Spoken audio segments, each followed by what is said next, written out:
back to another episode of the Parallel Boys. Unfortunately, today is only one parallel boy, and that's your boy Turkey, the Turk, the Turquesa. And you know what? I'm feeling well done today. You know, I think that's how I'm gonna start referring to my moods by category of cooking the meat. You know what I mean? So on a real bad day, I'm probably rare. Just don't talk to me, you know. But yeah. Now that I think about it, I don't think it's the best idea. Because on top of well done, it's burnt, which makes no fucking sense. Like, why would I be burnt if I'm already well done? So it shows you that there is a balance to everything you do, right? It's like you could do things so well that at one point you just burn yourself out. And I don't know. Does that even make sense? I don't fucking know. But shout out to my boy De La Cruz, Lalox. My boy Lalo. Today he starts his new job. Actually, it's funny. I actually waited the last minute for this podcast, and I was like, you know what? I don't feel like it today, and I kept postponing it. And then Monday, I was just busy all day. So he's actually back. The thing is that, but he's focusing on his career, on his new job. He starts today. Shout out to him. And best of luck to him. You know, he deserves every fucking inch of that. Yeah. He definitely deserves every inch of that success, you know. He worked really hard for it. He put in a lot of hours, you know, a lot of time, a lot of dedication to get to that position he's in right now. So shout out to him. But yeah, he did leave briefly for like a weekend, but he's back now. He's back safe. He avoided the fucking storm. The fucking tormentous storm that fucking ravaged LA and parts of fucking Mexico, I think. I think it did come from Mexico, actually, now that I think about it. Apparently it was a hurricane that hasn't happened like over 100 years or some shit. Honestly, I'm just gonna be completely honest. I've seen worse worser like conditions. You know, that's not like, I don't know. It just didn't feel like it. It didn't feel like a fucking hold on to everything kind of hurricane. You know what I mean? Like, but thank God, you know, not a lot of fucking things happen. Did anyone die? I don't fucking know. Hopefully not. You know, hopefully not. Hopefully everybody was safe. Apparently people were still going out like crazy during the hurricanes. They didn't give a fuck. It got to the point where I even checked my DoorDash app. I just randomly open it. This is how fat I am. That I go through my phone and I just randomly open DoorDash. And there was a sign on it, and it said, due to severe weather, like in some locations, we will halt all operations. So just imagine no DoorDash drivers out there. I don't know about Uber Eats or anything like that. I only have DoorDash. This is not a plug, by the way. But if you're looking for some parallel boys to fucking, you know, announce your app, please, by all means, please send those fucking codes this way, man. Any code that'll give me a fucking $50 discount, I'm in, you know. But yeah, the storm, I don't know, like, again, like I've seen worse storms and that have lasted way longer. This was just like a fucking day, you know. It's like a little bitch ass storm. It didn't even feel like a storm, honestly. It just, I don't know. Maybe people from LA are just so used to like not seeing it that when it comes, they're like, you know, they're like, you know, people in Florida are fucking running for their fucking lives when the fucking hurricane hits down there. But in LA, it's like, nah, I'm gonna do my fucking regular thing. Even the next day when I went to work, I even texted my boss. I was like, are the fucking offices open? And he's like, yeah. They're fucking open for you to come and work and slave your hours. And so, yeah, I'm talking about work too. Yeah, jury duty. My jury duty experience. You know what? Not the best, but at the same time, I didn't really hate it. Unfortunately, my jury duty hours weren't covered at work, and I had to use my vacation. Blah, blah, blah. But on the brighter side, I got to like experience a slice of reality, I guess. I have never been to jury duty. I have never been to court for any reason that I haven't been caught for. I was just playing. I've never been, I've never had a reason to go, but I don't want to even say it's a sobering moment. It felt surreal, kind of. It felt weird. I mean, I can't talk about the case because you take an oath. They're like, even if you're not chosen, which I wasn't, to go further into the jury, you kind of have to keep your mouth shut. I think for like 3 months or 3 years. I fucking forgot. But the point was, they're like, yeah, you're not supposed to even tell like people or blah blah blah. I'm not gonna go into details. I'm just gonna go through the experience. My jury duty. My jury duty was interesting. I got there. Again, it's a whole fucking process, man, just to get to the fucking courthouse. I went to the one right here in downtown. So they make you fucking park. You got to go find parking. Fortunately, they provide parking for you, but that fucking parking is like, it's like on the other side of Middle Earth. It's fucking far as fuck, especially for a fucking 500-pound dude. It's like, I gotta, I gotta leave like 3 weeks ahead, but it's a fucking journey, and it's kind of like, yeah, it is kind of like fucking carrying the ring. You know what I mean? Like when fucking Gandalf gives Frodo the ring, he has to fucking take it to Mordor. It kind of felt like that. Luckily, like there is like this section between the parking lot, and the courthouse, which is all just stairs, and it's like a park, and it's like they even have like a section for live music and shit like that. I don't know. I don't know. It felt weird just even being out because I'm usually just indoors all the time, like a cockroach that barely sees sunlight. You know what I mean? Like, so it was nice coming out for a while and just not thinking about work. I think that's the major thing I got out of it. It's like, I have an excuse not to be at work. This is actually before I found out that they were paying for my jury duty, by the way. You know what I mean? So I was kind of like living it. I was like, yeah, I'm out here. I'm fucking doing my fucking citizen duty, and at the same time, my job got me, but unfortunately it didn't.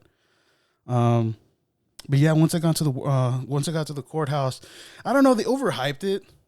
They in the fucking orientation, they were like, hey, there's gonna be like airport style security. Like, you're gonna have to fucking take off all your fucking clothes and walk naked through a scanner, and fucking they might probe you and shit like that. You have to take your shoes off. Nah, dude, it was like literally, it was just a metal detector. You just had to put all your shit in your pocket, from your pockets, in the fucking tray. Just pass the metal detector, and you're good. And they're like, oh, this is the first room to the left. All right, cool. So I went down there. I guess a lot of people were just coming in like out of nowhere. So they were just getting everybody's papers. Like, just give me your paper. Just go sit in the lobby. But yeah, they sat us there, and once in a while, like, I guess they call like certain groups. And if your name is called, you got to go to that area, pretty much the court area, the courtroom or whatever. I feel like people were just being herded in there like fucking cattle. But in a weird way, I feel like I got lucky because I was part of like the very last group. Because they even made a group. They even told them, like, you're going to have to go across the fucking street. So imagine on top of that, you fucking have to go to that courthouse, and then they send you to another fucking place across the fucking street. I guess it's like the civil courts. They're separated, civil and crime, or I forgot the name of it, but there's a special name. It's not crime. It's like I forgot. There's two of them, but yeah, the other one is civil. It's just like civil cases, I guess divorces and shit like that. And this one is like murder, like fucking thievery, like where all the go. No, actually, that was kind of mean. I'll take that back. But yeah, you just sit there, and in my mind, I was like, because I had never been through the process, and even when I asked Lalo, I was like, what happens when you go there? Because I was trying to get an idea, and he was kind of like, well, this, I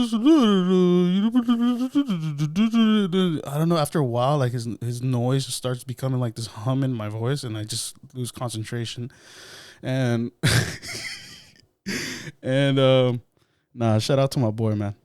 Um, but yeah, I mean, it was kind of straightforward. I wasn't too lost.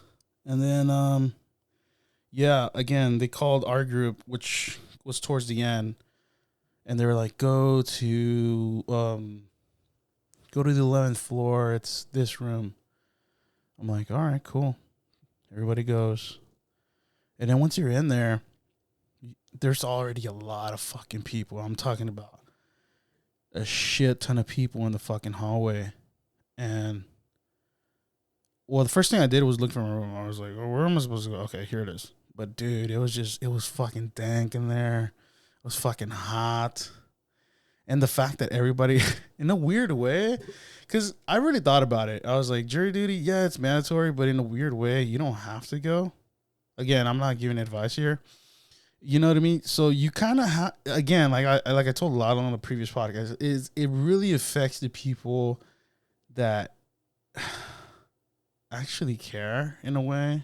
If you care to go, again, I'm not saying avoid it. I'm just saying like it does affect certain people, and you could tell all those people there either wanted an excuse out of work or just really felt like they had to go. Because I'm not gonna lie, that it is an experience. Is the point you get one of those the jury summons, the jury duty summons, it kind of fucks up your day. You know, you come home and you're like, okay, what's in the mail? You go through, and then you fucking see that stupid ass letter, that dreadful letter, and it just kills your fucking mood. You know, that's happened to me various times where I'm like, dude, I'm having a fucking great day, and I'm going through through the mail, and then I see that motherfucking letter, and I'm like, it just fucking destroys the rest of my day. And then I'm thinking about it because I'm like contemplating, should I go? Should I not? You know, it's a whole fucking process. And then once you decide, once you put in your information, now you're fucked. Because now if you don't want to go, now they know that you responded to the letter, but you didn't go. So now they're going to start sending you fucking letters threatening you that they're going to come to your fucking house and fucking put a rag over your fucking face and like just escort you out and fucking make you go to jury duty. You know, that's what it kind of feels like, to be honest. But yeah, going back to the court. Yeah, so once we got there, we waited so long, and then I guess there's like I kind of think of they're like TAs, like teachers assistants, but like judge assistants. So I'll call them GAs. They're like judge assistants that pretty much gather the lists of all the jurors. They have like a whole process. They come out. They're like, they call you by a number that's on your jury duty summons, and then they give you another number to go by as. Because apparently he was explaining like when they use names or some shit. I don't know, something happened, and I guess, which is kind of weird. That's a whole different topic, but I'll get to that in a bit. But yeah, once they give you a number, you have to wait again. And then there's other courtrooms around there. They're so fucking tight together because it's one of the older buildings, older federal buildings. It was made like in the 1970s. I actually looked it up because I was that bored when I was there. But you'll be lucky if your courtroom was like fast. Like I think what I learned is just it depends on fast the judge wants it to go. So they're like, so they say now they're GAs, they're JAs, and they're like, hey, go give me those fucking jurors, line them up for me, you know, line them the fuck up, and I want them in fucking order, 1 through 18 first. Put them on the podium. The rest, put them in the audience. And yeah, they line us like cattle, and then they won't let you enter out of order. So they want you all in order. So 1, 2, 3, like you have to be in order. And even when they're starting to excuse people and there's gaps, they'll still want you in order. So yeah, so what I again, this is for people that have never gone. I'm pretty sure like there's a lot of people that have gone and they know the process. So I'm sorry that I'm fucking torturing you through the process, but you did sign up for the parallel boys. You know, this is the whole parallel experience. You know, um, they line you up. The JAs come out. They start screaming at you like they have this nasty attitude. The only thing that excuses them is that sometimes those JAs are fucking cute, man. Like the JA that was in our next courtroom. Like, god damn, dude, she was fucking hot, and I was like, god damn. Um, yeah, I don't even know why I said that. Excuse me. Um, but yeah, they line you up and then they scream at you like, get that fucking line. But they don't say the fucking part, but they give you attitude. Like they just, it's kind of like, it's like every other fucking government building you go to. Like for some reason they think that, I don't know. It just feels like they have the right to fucking scream at you, especially the DMVs. Like they have the right to make you feel stupid and shit for some reason. And then the worst part was that our judge, I don't know, he was just taking his sweet ass time, and then the other courtrooms got into their courtroom. We were the last ones, and then she came out. Our GAA came out, and she got us an order. We went in. I swear to God, as soon as we went in, the judge is like, this is the case for this, this, and that, and we are off to fucking lunch. I swear to God, we just went in there. And then we like, all right, come back at 1:30, and it was like 12. So now I'll have to wait like an hour and a half, like literally almost 2 hours.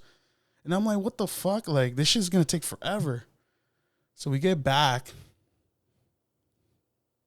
and Lalo did prepare me. He's like, hey man, there's people that take their laptops because they want to watch movies and shit like that. But I was like, nah, I'm good. You know, my phone is fine. And then you can use their Wi-Fi too. Just be careful what you fucking look up on while they're on their Wi-Fi though, because it is their Wi-Fi. They monitor everything. Again, I'm not telling you what not to do or to avoid anything weird or something. But yeah, once you come back from lunch, she wouldn't let us in because fucking 3 people were missing. Same thing with the other rooms. They literally made them wait out there for. I think eventually, like we had to be there at 1:30, and I think we got back like inside the courtroom like at 2:30. We had to wait another fucking hour because I guess people, and there was people that literally marked in and they never came back. They were like fuck. I guess they were like fuck this. I'm out. But yeah. Same thing with us. We had to wait. And then once we got back in, he was pretty much discussing all the rules to the trial. Like, hey, doesn't matter how because the actual prisoner was there. The defendant was there. It was the defendant against the people. And he's like, it doesn't matter how he looks. You know, you can't, that should not determine if he's guilty or not. Like, he's just pretty much giving you the rules. You have to have evidence. You can't say maybes. You know, you have to say yes or no. Pretty much. Kind of what we were talking about with Lalo on the last podcast. It's very similar. He was going through all that. And slowly he started picking out. They started going through the first 18 jurors. You know, and then it's crazy, dude. Well, actually, I'll say that for last. But yeah, it pretty much got down to like they let a couple people go, and then once they were letting people go, they made space on the podium. So they were getting more people from the audience. So like if there was space on the podium, they would just fill it up with the rest of the people that are sitting in the audience space, and that's how they're just winding down and getting all their jurors. Eventually, it got to like 4. He's like, I'm gonna cut it early because apparently they could go to 4:30. So we literally there like an hour and a half. And he let us go. He's like, I'll see you guys tomorrow at 10:30 a.m. And I was like, you're out of your fucking mind. But it actually worked in my fucking favor because I later found out how my situation was the best case scenario. So I come back the next day. The next day, I don't know. It felt lighter. It felt like the first day. I think I wasn't even anxious, but I didn't know how to feel because it was all of a new experience at once. But the second day, I was familiar with the process. I knew where to go. I knew this, and that. So once we got there, again, we couldn't get in the fucking courtroom because people were missing, and then some people just didn't show, and that the JA didn't fucking let us in, because it's like, well, we're missing. I remember it got down to one person. Like we're missing one person, so I'll come back later. I swear to God, if she ever fucking said that ever once again, I would have lost my motherfucking mind. But eventually we got in again, and it was kind of late. And again, they started going through more jurors. And I kid you not, before lunch, they had gotten their 12.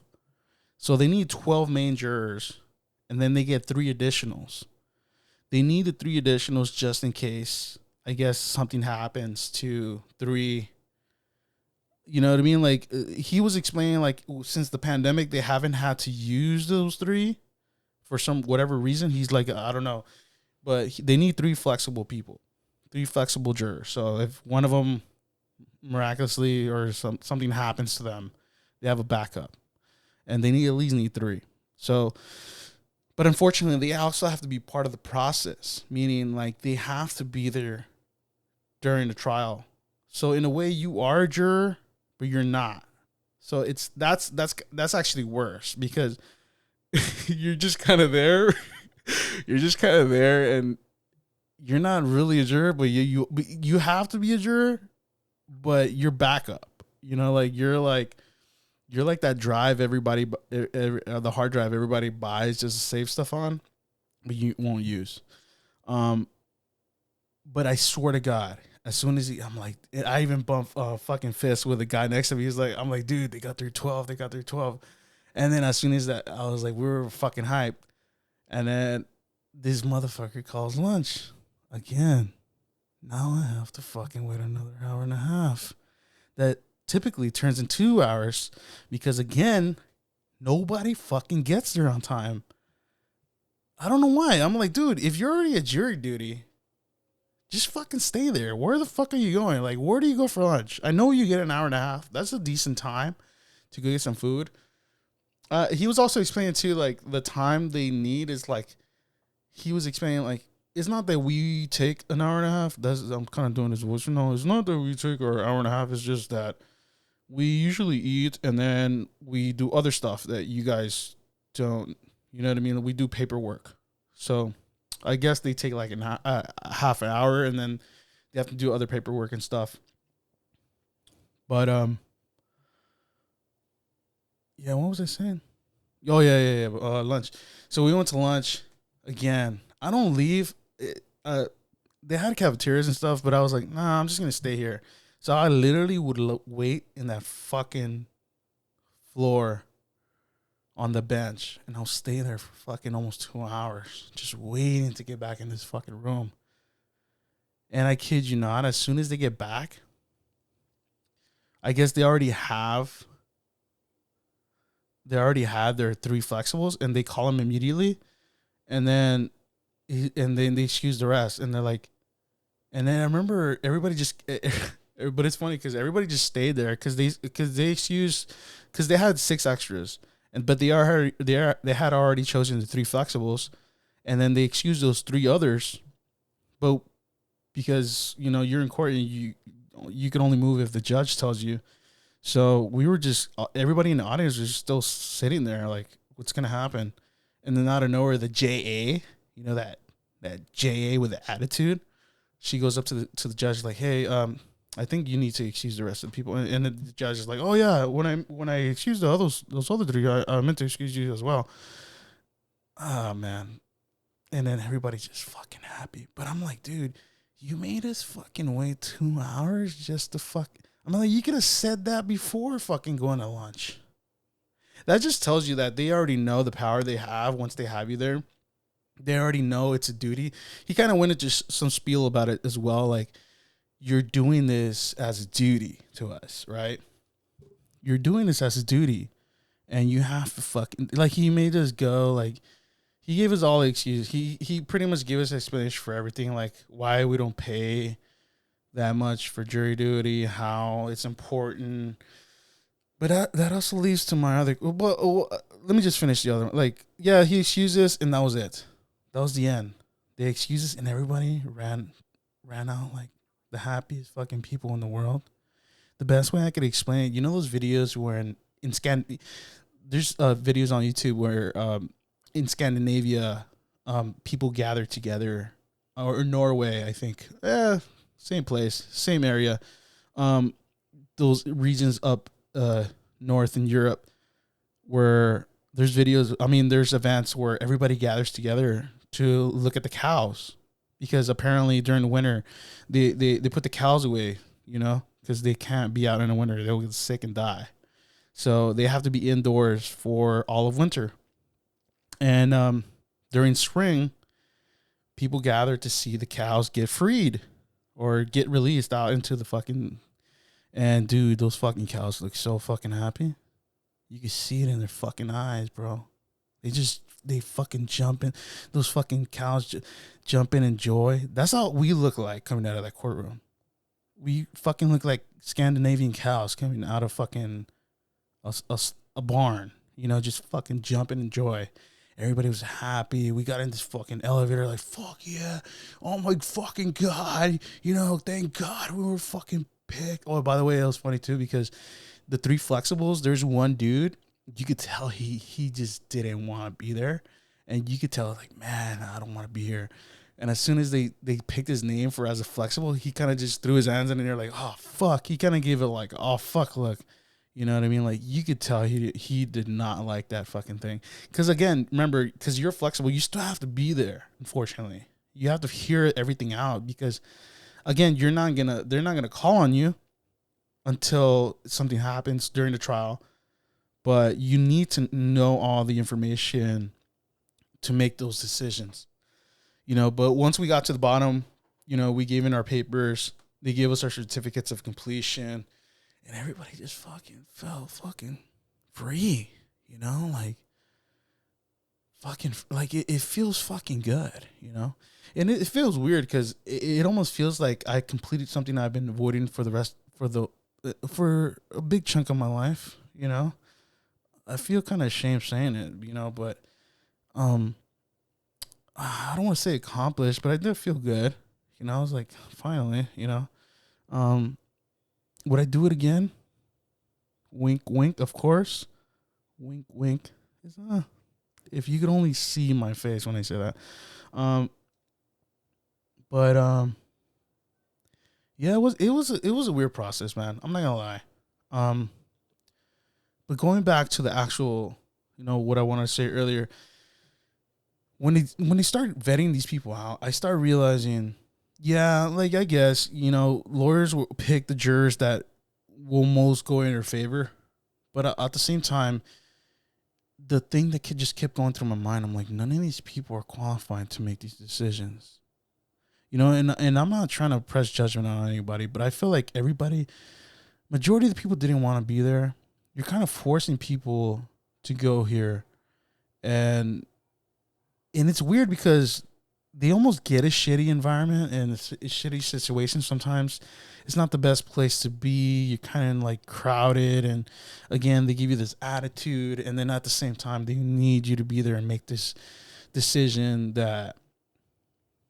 take an oath to make the decision that would eventually decide right or wrong for an individual. He went into explanation about it, how we're so blessed to have it, and how even a lady, because he's been a judge for like 50 years. So he's like, one time, I don't know, I guess, again, I don't know, but it could be a little altered.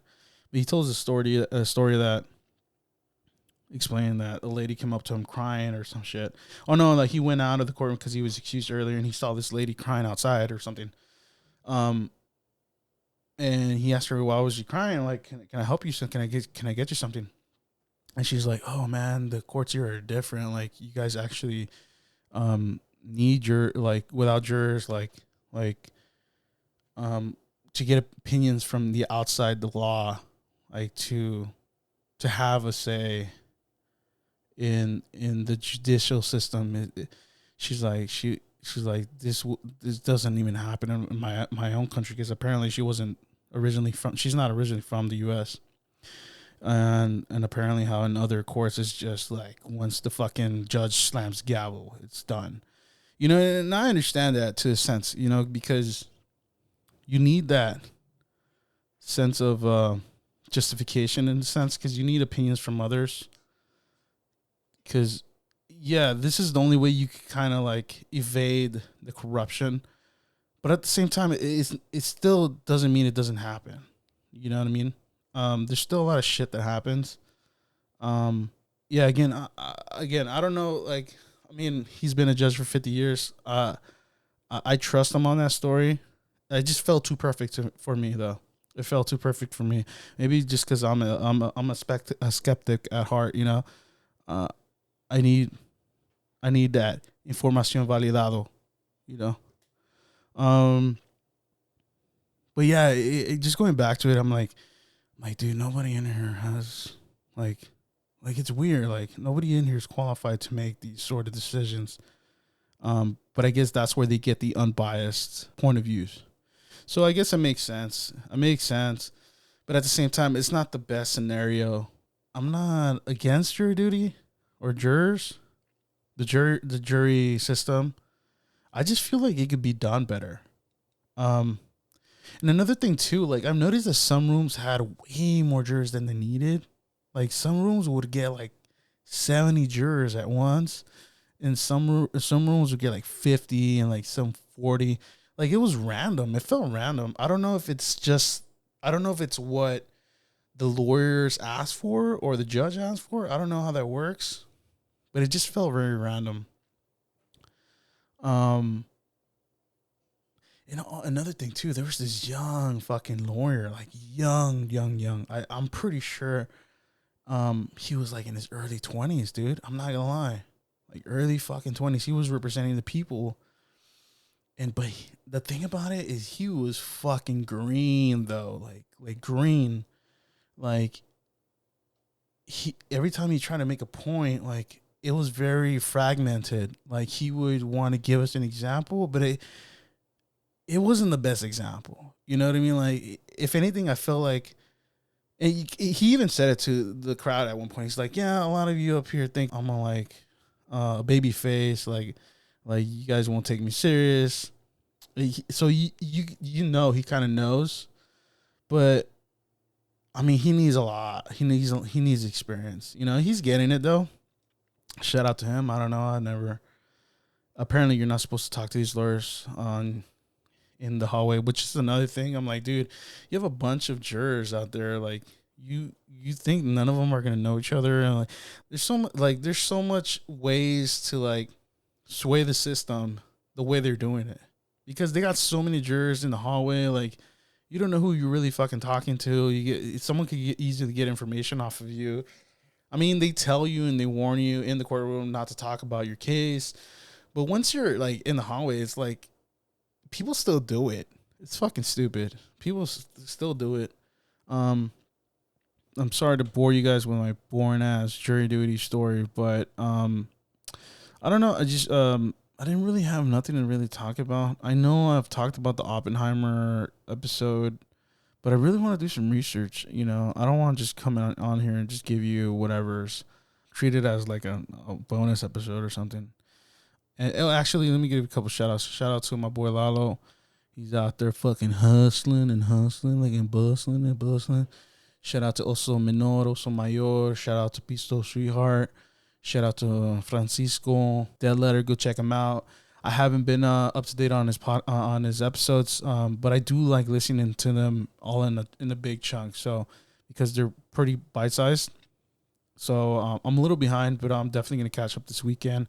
Shout out to him. Shout out to Betty, her coaching business, her podcast. Go check it out. Be Boss Coaching. Be a Boss Coaching.